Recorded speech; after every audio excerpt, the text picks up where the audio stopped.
In front of us is our new museum, the Liverpool Museum. And it was built by 2011, opened by our late Queen Elizabeth.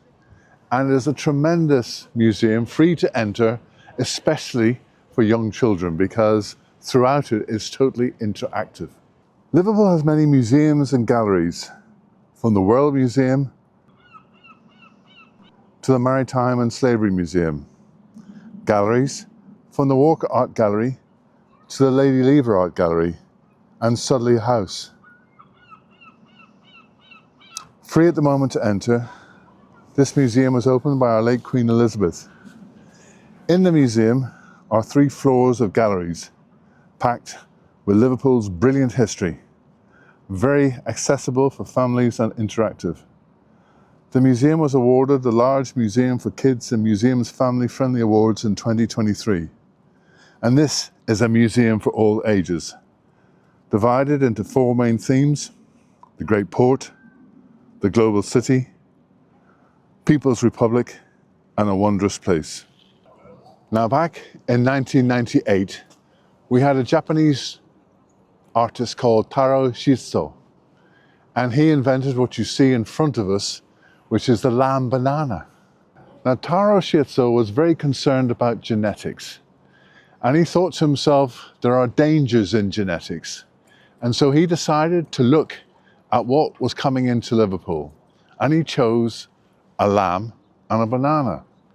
And theoretically, he genetically put them together. So what you see today is his lamb bananas. And we have 125 of these lamb bananas throughout the length and breadth of Liverpool. This is the Leeds-Liverpool Canal. In its day, used for the transport of limestone for mortar and for agriculture, coal for shipping and textiles. Nowadays, a place to take a canal boat holiday. On the route of this 127-mile journey, you can see such famous places such as Wigan Pier, Saltaire, the magnificent Lancashire and Yorkshire countryside, and of course the world-famous Aintree Racecourse, where the Grand National is held each year. So in front of us is one of our graving docks, and these graving docks go all the way back to the 18th century. And it was here, back in those days of slave trading, that the slave ships would come back from the Caribbean for those slave ships to be cleaned from all the barnacles that had affected the wooden structure of the ships. Now in front of us is a pilot ship called the Edmund Gardner pilot ship. Outside in the Irish Sea, on the approach to Liverpool, it's always been a risky business with its strong currents, shifting sandbanks, hidden rocks, and dangerous winter gales. With 2 high and low tides each day, the River Mersey has the 2nd highest tidal range in the UK. And the object of a pilot ship today is the same as it was back in 1766. And it was very simply to get a ship, its crew and cargo safely into port. The Edmund Gardner's working life for almost 30 years met all the shipping approaching the River Mersey and guided them safely into and out of the docks. In its heyday, the Edmund Gardner, in one 8-hour period, would meet and transfer pilots for 16 ships, 10 inbound and 6 outbound. Now here is the Lusitania propeller, 22.5 tons, one of 4 that drove the Cunard's Lusitania on a tragic journey in May 1915. Each year, on the 7th of May, a service of commemoration is held at the propeller for the 1,191 victims. Only 12 bodies were ever recovered. This, at the time, was the largest ship in the world. Altogether, there were 2,200 passengers and a crew of 850. In 1908, it won the Blue Ribbon for the fastest Atlantic crossing with an average speed of 24 knots. On May the 7th, 1915, the Lusitania was sunk by the German U-boat U-20. Now, the German embassy in America had submitted a general warning to 50 American newspapers that warned that the ship would be sunk. And the reason for this is simply because it was carrying munitions.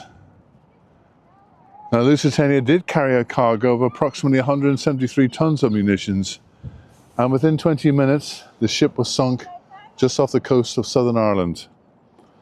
Now, there are many conspiracy theories, but that is for another tour. Now, this is the Working Horse Monument by Judy Boyd. It's bronze and is 16 hands high. The base has an outline of a wagon. For 250 years, the horse was the main means of transport here in Liverpool. And at its peak, the docks used something like 20,000 horses.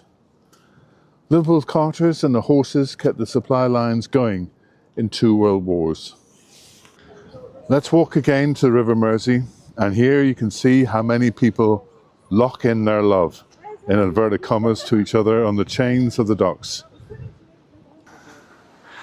Another view of the River Mersey, and across the way we can see the Belfast boat that takes a daily trip over to Ireland. So another view of the Mersey, and here is the famous ferry across the Mersey. And we remember that famous song by Jerry and the Pacemakers. At one time, there were over 7 ferries that used to cross the Mersey from one side of the river to the other. Today we just have one, and it's a brilliant trip that you can take, and you'll see the wonderful Liverpool skyline, and perhaps also sing Ferry Across the Mersey with Jerry. This is Billy Fury, aka Ron Wycherley, England's very own answer to Elvis Presley. Born in Liverpool, he worked on a tugboat and later as a docker. He became one of the protégés of the pop manager Larry Barnes. He has a record of 24 hits. And in the 1960s, Larry Barnes held auditions in Liverpool, and amongst those that were being auditioned were a group who called themselves the Silver Beatles. And there's a famous photograph of John Lennon asking Billy Fury for his autograph. The sculpture of the statue is by Tom Murphy. And Billy Fury's hits included Wondrous Place, Halfway to Paradise, and Jealousy. In the film That'll Be the Day in 1973, he starred along with David Essex and Ringo Starr. This is a legacy sculpture called The Crossing, given to the people of Liverpool by the Mormon Church as a tribute to the many families from all over Europe who embarked on a brave and pioneering voyage. 12 million people left the shores of Liverpool to seek a new life in the new world, free from persecution. The sculpture is by Mark de Griffenried, cast in bronze, a family of 4. Dad looking anxiously towards the sea and a journey to the new world. Mum looking after the baby girl taking her first steps forward to the new world, and behind us is a child playing with a crab. This represents the association with the sea, but also for me, a child who hasn't a care in the world, whilst Mum and Dad look nervously on. Brigham Young arrived in Liverpool on the 6th of April 1840, and he left on the 20th of April 1841. Over 50,000 members of the Church of Jesus Christ Latter-day Saints left the shores on their journey to America. Here I am standing in part of the Royal Albert Dock with this colourful sculpture. It's called Liverpool Mountain. Now, Liverpool Mountain is by Swiss artist Ugo Rondini, and it was his first public work in the UK. Inspired by natural occurring what they call as hoodoos, which are spires or pyramids of rock. It's approximately 33 foot high, and it consists of coloured rocks stacked vertically that seem to defy gravity. Ugo has done a number of these structures in his Magic Mountain structure in Las Vegas. Many rock formations are like this in Utah National Park, where the soft rock has eroded over time and left structures known as fairy chimneys. The structure itself demands detailed structure engineering, and he has brought the structure into an urban landscape. Fun and colourful, and can be seen from many places, and it's there to be talked about and the area around it. It also harks back to types of structures by ancient civilizations who placed rocks on top of each other to remember people by. The Liverpool Mountain is right beside the entrance to the Tate Gallery. Now, if you're an art lover, then the Liverpool City region is the place for you. We have some outstanding national galleries here, with the Walker Art Gallery, reputed to be the finest art gallery outside of London.